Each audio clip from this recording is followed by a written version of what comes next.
Okay, welcome everybody, and thank you so much for joining us at today's session. How logistics companies are using trade data to win new business in 2025.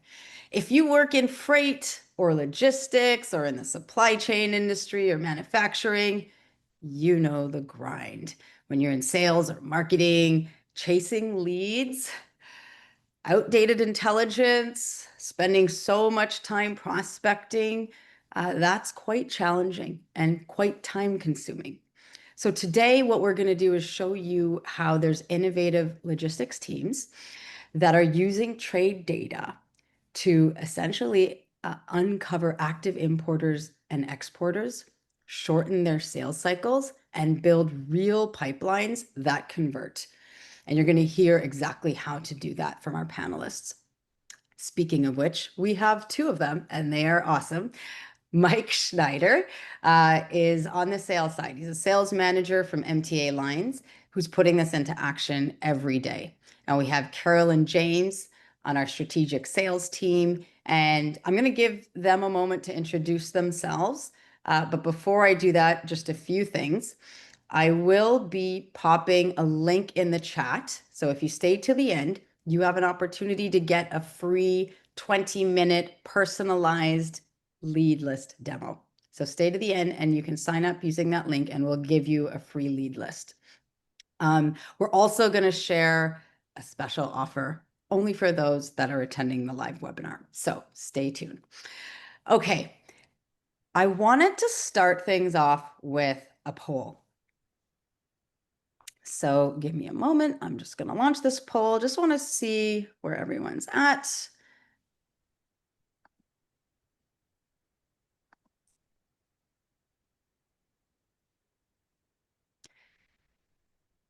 How are you currently sourcing most of your logistics leads? So if you could take a moment to just answer that.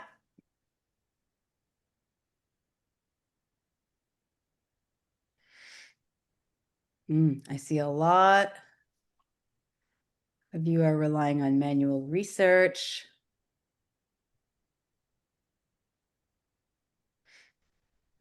A few more of you waiting to answer. Okay.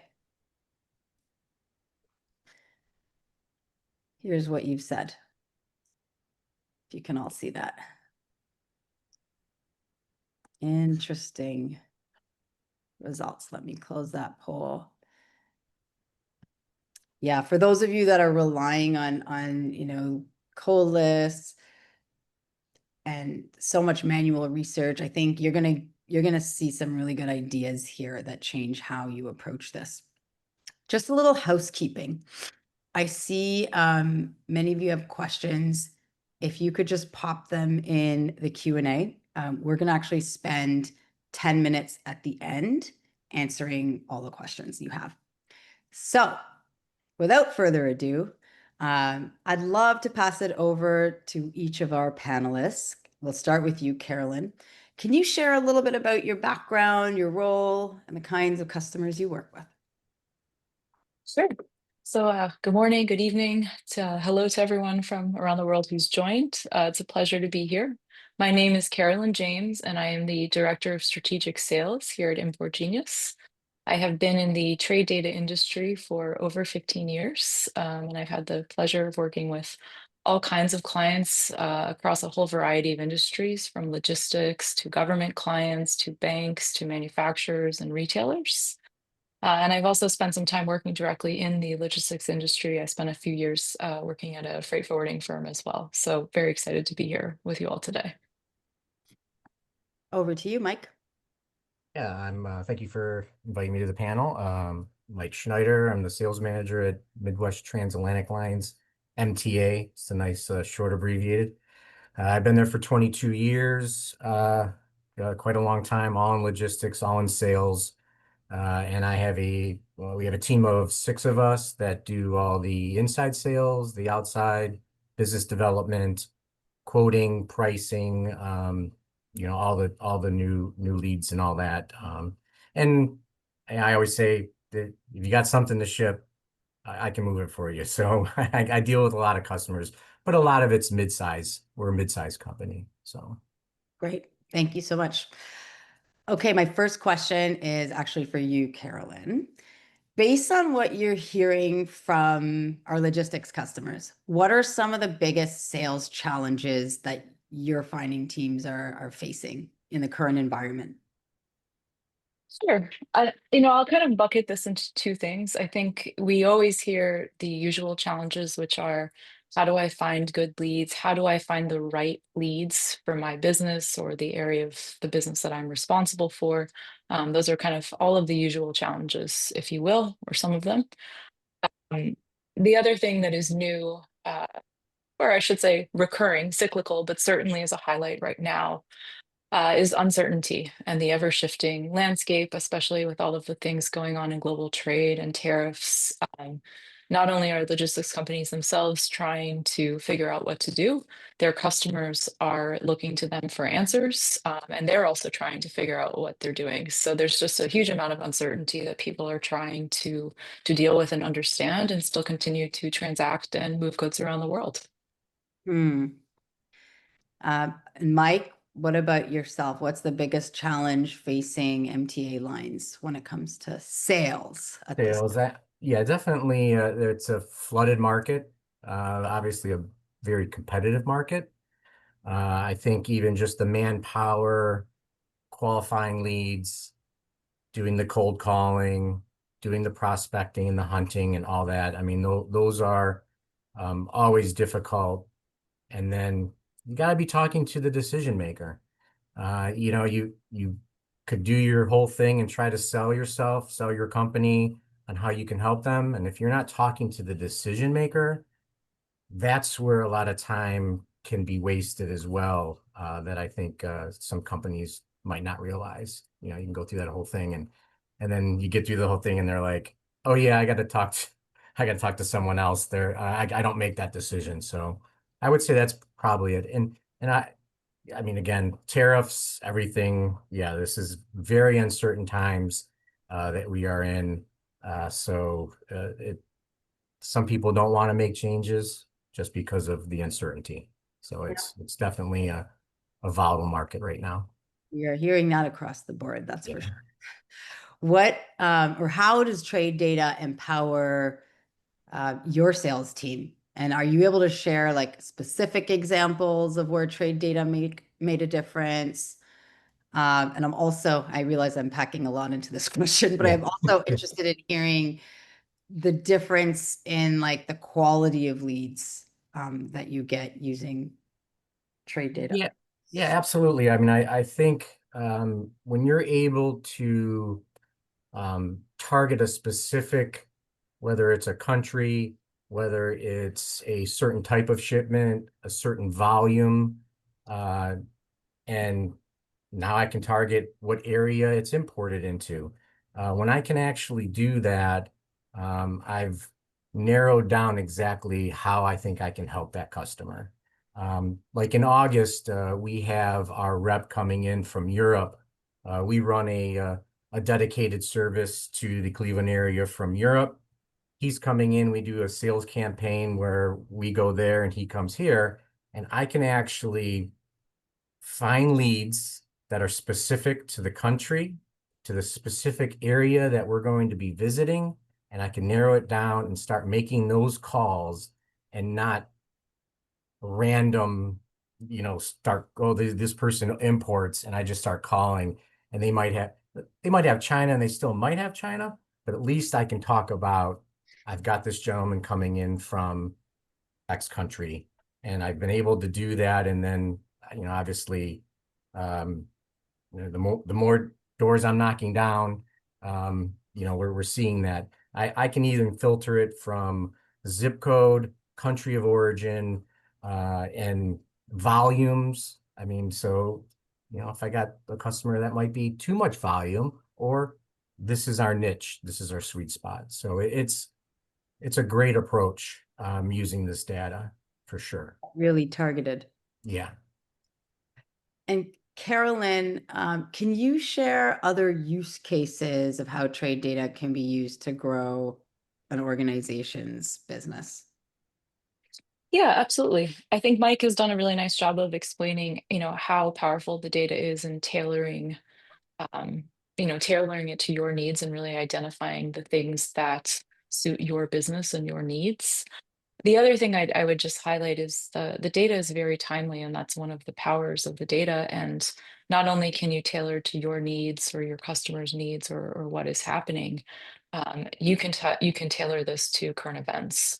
So to even walk through a specific example, many folks might remember last March, a bridge collapsed. A container ship crashed into the Francis Scott Key Bridge in Baltimore and effectively shut down the port of Baltimore for several days.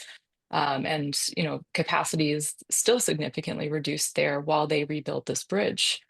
To be able to go into a database and actually see who imports goods into the port of Baltimore, who is going to need help rerouting shipments immediately and in the near term to even medium term because of these challenges. That's something that you can do with this data. And to really show that example in live action, we can walk through what you can actually do on the platform.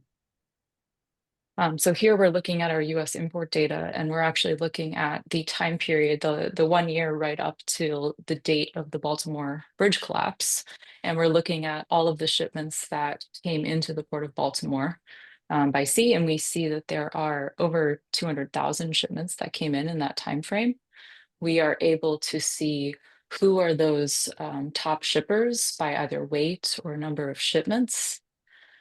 We can also see on the flip side, who are those shippers, listed here. I'm sorry, the consignees here. So we see those same companies.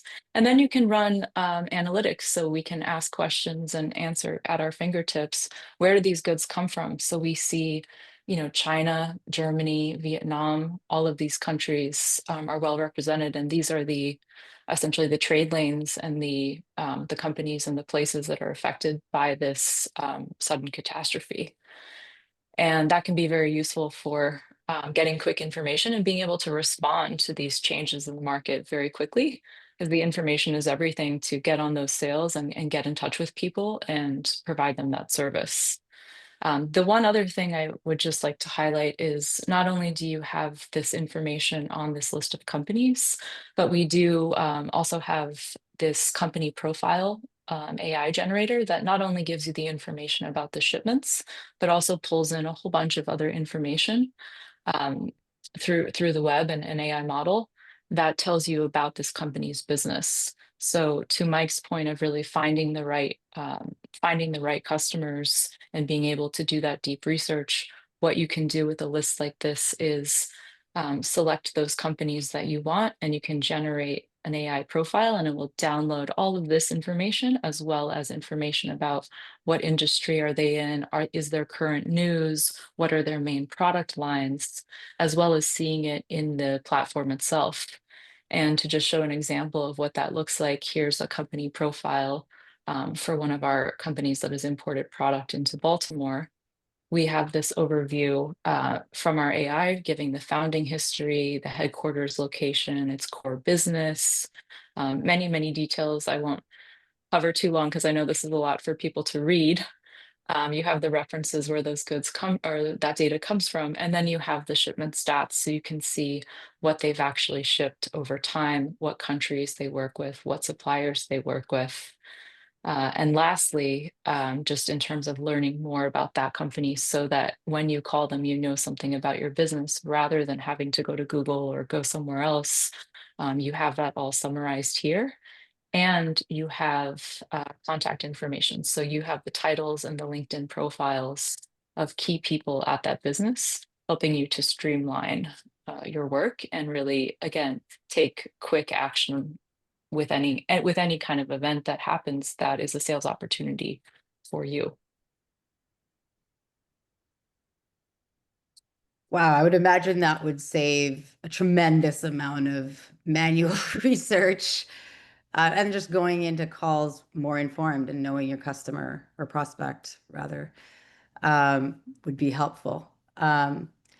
Okay, I have a question for you, Mike. And I also see some questions popping up in our Q&A, and I just wanted to remind everyone, feel free to drop more questions if you have them, and we'll answer them at the end. Okay, Mike. So how have the trade wars and uncertain landscape affected MTA lines? Yeah, it's obviously Right been in the thick of it. yeah, pretty crazy. You know, since we are more than just a company that moves freight from A to B, we are an extension of all our customers' supply chains. So we are educators. We are having to spend a lot of, I would say, extra time going through all how the landscape has changed with the tariffs. I mean, we could be on a conversation right now and it could change. We could get off this and it could be completely changed. So it has taken a lot of time away from, I would say, the sales department just because of, we're doing customer care with our current customers and pricing. It has taken away from the hunting and prospecting side of things. So anytime you have all these uncertainties go on, um, I'm meeting more with my customers than ever because of 232 tariffs, steel, how is it applied? Uh, am I going to get hit with this tariff? Why are these tariffs coming in on top of each other? Country of origin, um, and it's just again, this is why we're here. But it does take away a little bit from, um, the side of, hey, let's see who else we can help out there. And we got to get in touch with those people to be able to do that. So, yeah, I would say that's probably the biggest thing, um, the ever changing landscape. And I know we just came out of COVID. We ran into problems with that. I don't think we've had any relief in the last 5 years, but it does seem like it's one thing after another, and but you just got to deal with it and go from there. Yeah, it's been pretty crazy. And Carolyn, I know, we talked about this before that Import Genius is doing a lot around helping customers stay ahead of these changes and be competitive at the same time. Like maybe you can share some of that. Yeah, absolutely. I mean, I'll start by saying Import Genius learns from its customers. We really, we love talking with folks like Mike and others to really understand what are the pain points so that we can inform our product development to address those needs. And many of the things that you just saw in the demo are the result of talking to our customers and learning this. And I think really the theme on this is the world is changing. We certainly can't predict what is going to happen in terms of current events and politics, but what we can do is make data, turn data into insights with analytical tools using AI to help reduce the amount of effort that it takes once you have identified that opportunity. Can we pull in information that's not only telling you about the shipments of a company, can we tell you about their business activities, their current news? Can we help you, again, transform a bunch of shipment records into analysis saying, oh, this company, imports 30% of its goods from China. All of those things we're doing to, again, try and make your life easier because you guys are all having to respond to whatever changes are happening and whatever things are going on. And we want to make the intelligence you can derive from that as easy as possible. And really importantly, make it intelligence, actionable intelligence rather than just data. Yeah. It's about insights, right? Not just raw data. So my next question is for Mike. What role do technology and external data play at MTA Lines Yeah, so I might be on the dating sales myself. side? Yeah, I might be dating myself, but I mean, we used to go into the industrial guides and have to look through, like an encyclopedia of books of importers and exporters, and it really wouldn't tell you the data of where they're importing or exporting from. It's just that they import or export. And we still do trade shows, and obviously customer referrals are still key. But really what using this electronic external data, I mean, I've been able to um, find out exactly what customers that I need that I'm going to be able to help. Mhm. Again, we can't service everyone. Everyone can't be our customer, even though I think we can. I want them to be, but it's not feasible. I mean, we have our niches, and I'm able to narrow it down to really precise.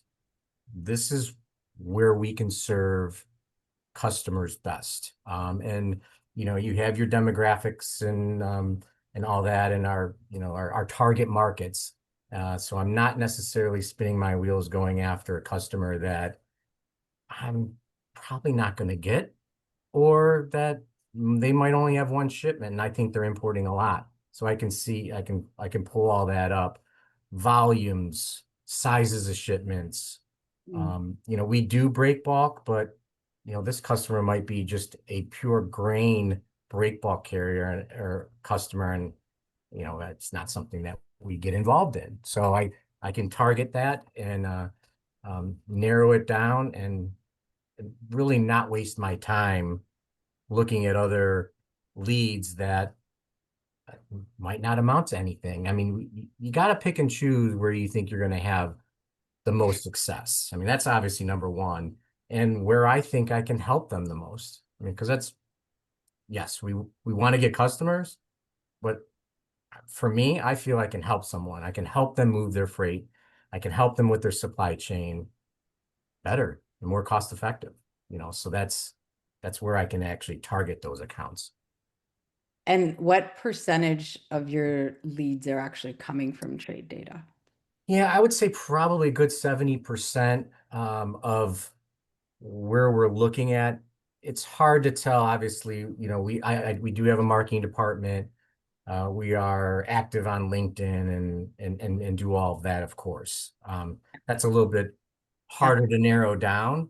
But without looking at inward with our current customers. But yeah, I mean, obviously trade shows are also kind of hard. You do a trade show and you're trying to, what are we pulling out of that? Uh, Again, going into this trade data, I have unlimited qualified leads at my fingertips. And why it's qualified is because I'm going to customize it Right. to where I think I can have the most success, where I think I can help people the most. Just and out of that 70%, or those calls we're making, I might get probably a good 10%, maybe a face-to-face, or able to give some rates in front of them.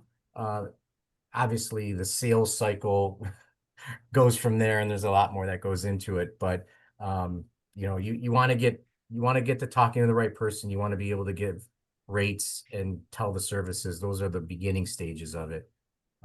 I was at a customer's door last week. I happened to look out. I was done with the call. I looked across the street. I saw an ocean container in the dock. I couldn't see the container number, which I could have plugged in, but I saw the company name. I went on the app. I was on my phone. I plugged in the company's name. I pulled up how many shipments they did in the last 12 years. Last year, 12 months. I had who their suppliers were, the volumes. I mean, it's got bill of lading numbers. I mean, there is a lot of info. Now, I didn't just walk across the street because I had to go to my next call. So I marked them down, and I'll give them a call when this week. But That's a fantastic example. Thank you so much for yeah. sharing. Carolyn, where do you see the biggest opportunities right now for logistics companies to grow? And what would you say separates those who are winning from those who are falling behind from your perspective? Yeah. Well, I think the opportunities are, unique to your own business, and each of you are probably best suited to uncover where those things are. I think the key to really doing that is being able to access timely intelligence. whether that is, again, these current event examples, whether it's driving by a building and seeing a company name and being able to search, down to even we haven't talked so much about this, but Mike mentioned repeat business. The best business is repeat business, building those relationships, being able to check in on your customers, seeing what they're doing, being able to call them and say, hey, I see you just started, importing goods from Vietnam. These are, again, all intelligence, at your fingertips with trade data and with Import Genius, that are going to really empower you to get new sales and continue to build those relationships and that repeat business.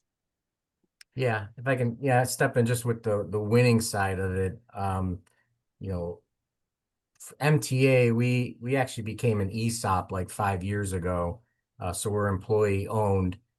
So we've done a lot in the last years of, trying to improve the work, just our workforce and our work space. And we've grown. We've opened up a foreign trade zone in Cleveland. So there are things that you can try to look into the future. So we started the foreign trade zone in September, obviously not knowing that tariffs were going to go crazy in February.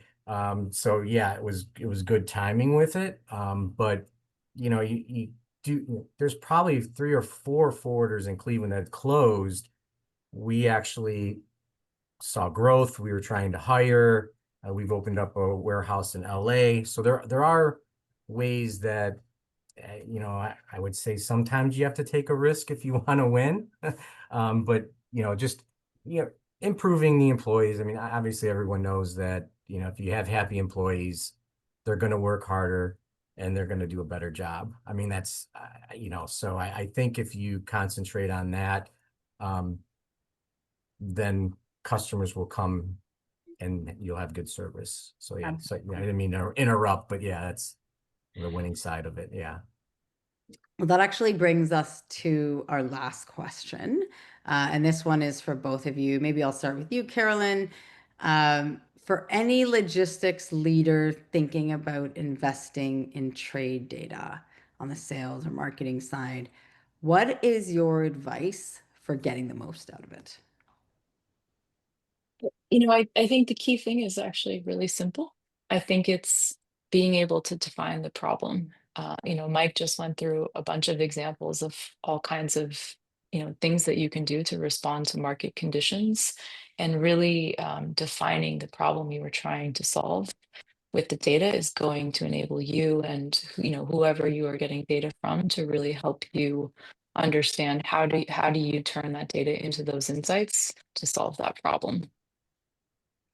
Whether it's I need a better lead list, whether it's I have a sales team that is organized by region and I need 10 lead lists based on the consignees, state or city, however you're organized, to what are the opportunities? Is there a low tariff country that you can provide service to? Can you market to those people and capitalize on that opportunity? Yeah, exactly. And what do you have to add, Mike? What's sort of the advice you would give? I mean, obviously, if anything that you're investing in, use it. I mean, that's the biggest thing. But just as the examples I've given, being able to target your specific, you have a target market, whether you're a freight forwarder, whether you're a manufacturer or an importer, there's information out there. You can see what your competitors are doing. You can see what the competition is doing. I think for a really good thing for it is that I already know going into, we'll say, the cold call, I already know most of the person's pain points because I'm already seeing how they're shipping.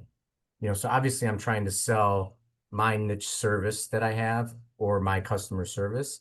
I already know. Now I'll extract that from them. I'll let them tell me their pain points, but I already know it, and I'm already leading those questions to get those answers, almost to let him say it out loud as well. So I think having that data, I would just suggest, that you do have to, there is some time involved in qualifying the leads, no matter where you're at, but at least you can organize it and customize it in exactly what you want to target. Yeah. And you just couldn't do that before. That's, I think that's probably the number one thing. Yeah, great response. Thank you so Yeah. much. We have a number of questions in the chat. And so let me start teeing them up for you both. The first one for Carolyn, I'm going to give this to you. Do we have data of shippers for Canada as a country of origin and final destination? I know we get this question often. Yeah, it's a great question. So the world of trade data has to do with which countries release this data, and for those countries, we have what we call source data. So for in the United States, the U.S. does release data, so we have information specifically for the U.S. Canada is not a country that releases customs data. They don't for privacy reasons. However, all hope is not lost. Canada does trade with many other countries around the world, and many of those countries have their data released. So I'll talk about the US specifically for as an example.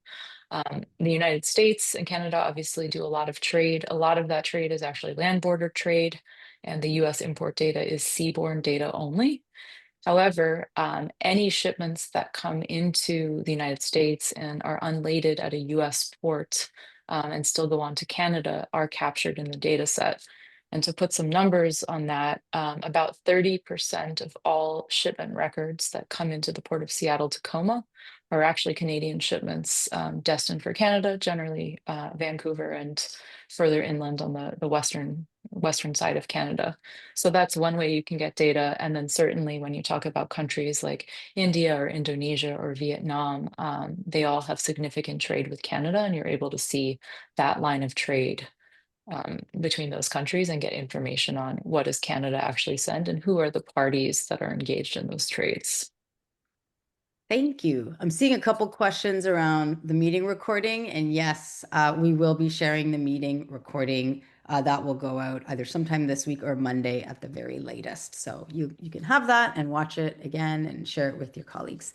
Next question is for Mike. This is quite specific. What is the cost benefit analysis in dollars for MTA line? And you may not have the cost benefit analysis. Yeah. I think Nah. he's saying, are you 10xing your investment Yeah. and so on?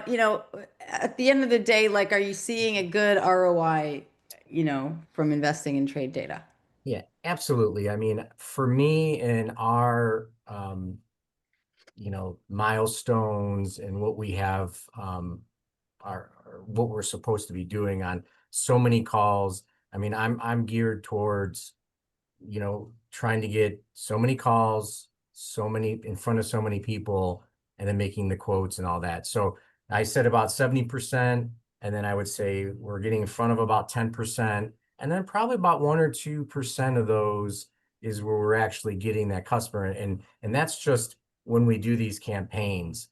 Unfortunately, I would say if we could dedicate, so it's not only just investing in Import Genius or your external data information, you have to invest in an employee that's going to go through all this. And then obviously there's who's going to make the calls and who's going to go from there.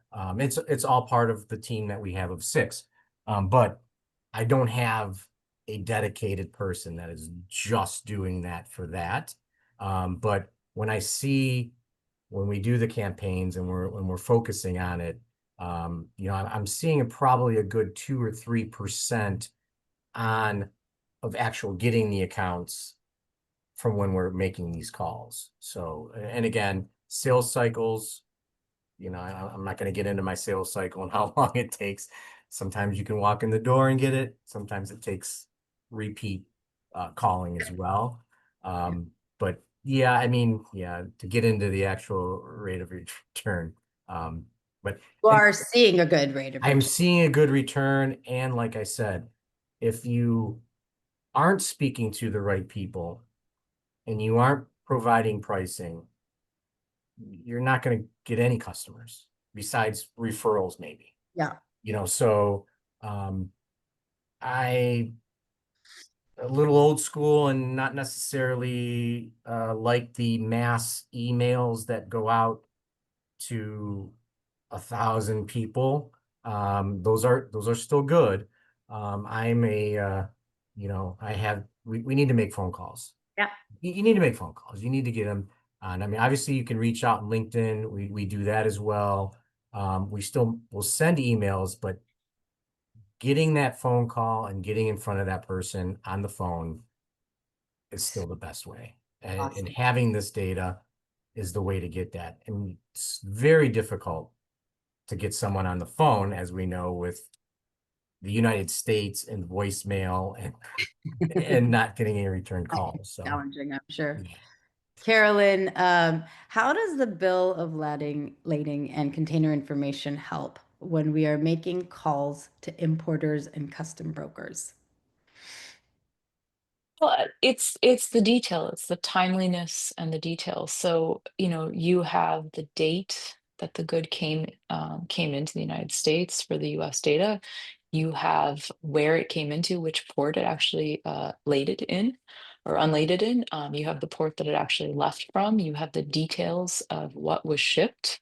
So when you're trying to do things like, say, focus on reefer only shipments coming from, say, China to the United States, you can actually go through and look at that and look at the bill of lading and have that detail. And the last note I'll just make on the bill of lading being helpful and being timely in the United States, the data is extremely timely. Kind of internationally speaking, data is about 30 to 60 days lagged. In the United States, this data is released every single weekday. So the data on our platform is describing shipments that are coming into the United States in the last 3 to 5 days. So that, it's so current. You could literally have an alert set on a company that you're interested in talking to, and you could see they received a shipment into the port of Richmond, Virginia yesterday, and you could pick up the phone and call them. And that's really part of the huge power of having trade data and using trade data, particularly in the logistics space. If Hmm. I could just step in as well, what I'll do is I'll pull the master bill of lading, I'll go to their website, I'll track and see how the transit times were, because then I might have a better option. And that's part of my selling tool. If I already know that they're getting 17, 18, 19 days on the water, and I see I might have a better option with a different carrier, and I'm seeing that they're using the same carrier all the time. I've got this other carrier that's only 12 days on the water.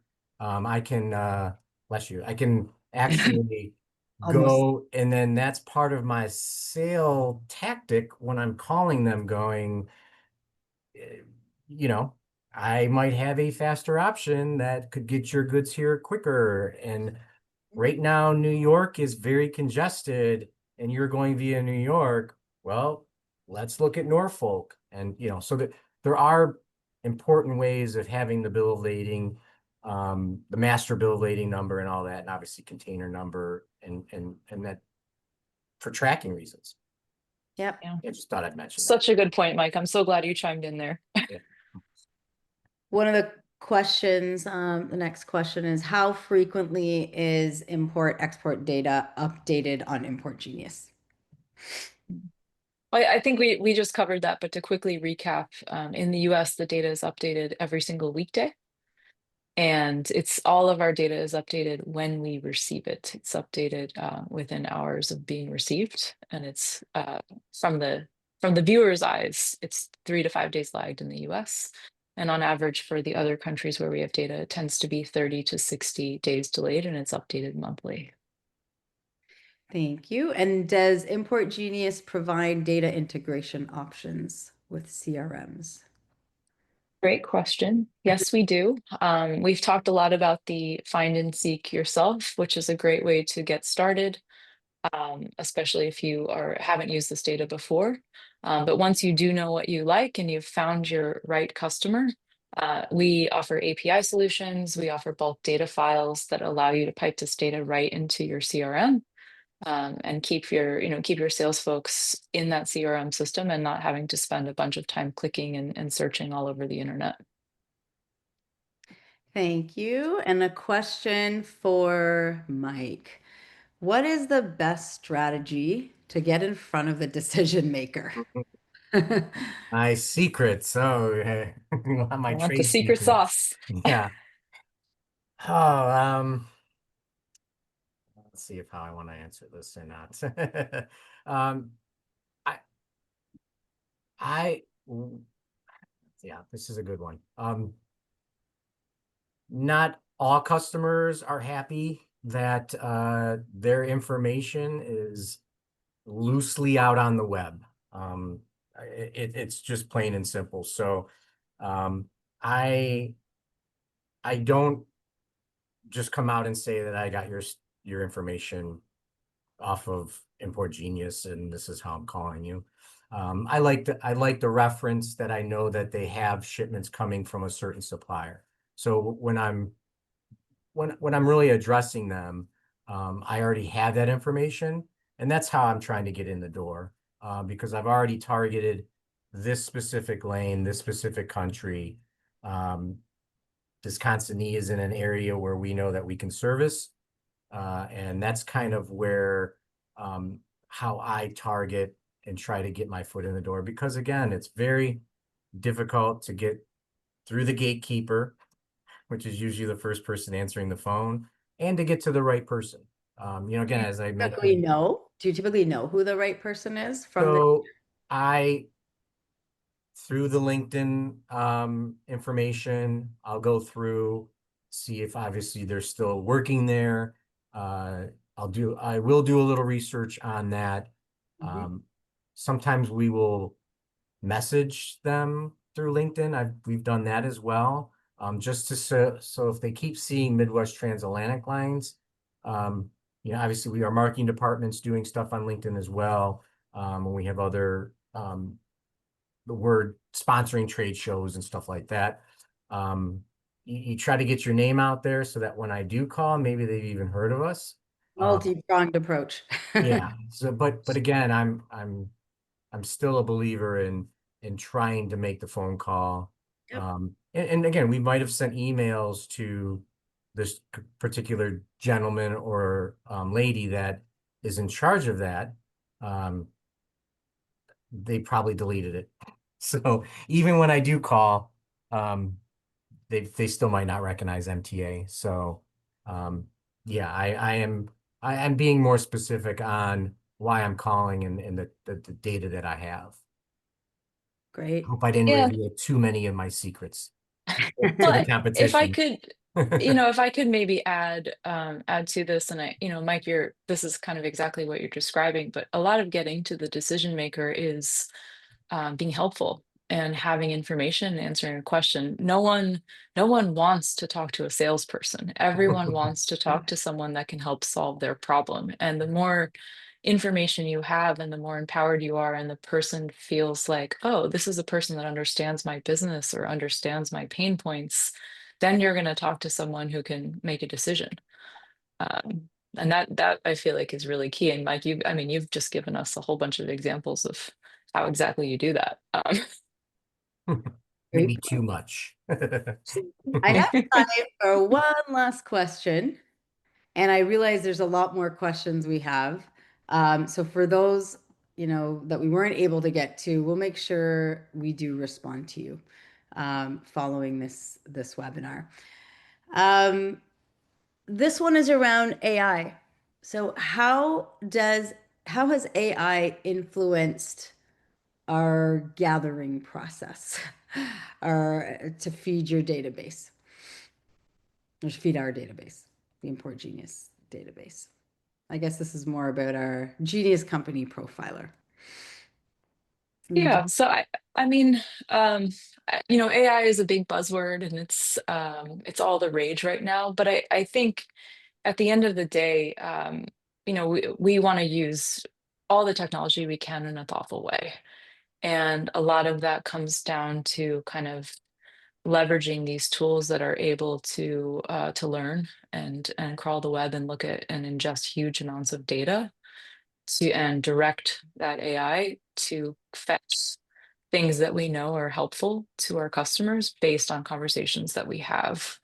And that's really our approach with how we would deploy any kind of technology in AI, is really in terms of what problem are we trying to solve for our customers, and then what tools are available to us to best address that. Yeah. I hope that's a helpful answer. I think so. This actually, I'm trying to expand my screen here. This actually brings us to the end of the webinar. So what I wanted to do is just share how you can get in touch with our panelists via email, via LinkedIn. We're all willing to connect with you. I did pop the link in the chat if you do want to book some time and get your free lead list. And if you do end up signing on with Import Genius, we're going to throw in a free seat. So we're offering a BOGO deal, buy one, get one seat free. Janine, my email is mschneider@mtlines.com. It's missing. Yeah, Oh my it's goodness. missing. Yeah. M. Schneider following his Yeah, last it's name. Spelled. mschneider@mtalines.com. Thank you so much Yeah. for noticing that. Yeah. Awesome. So feel free to reach out. I want to thank my wonderful panelists today for making the time to share your insights with our audience. And thank you, audience, for joining us. We will send out the recording of today's session over the next few days. So until next time, I hope you all have a wonderful rest of the day. Bye. All right.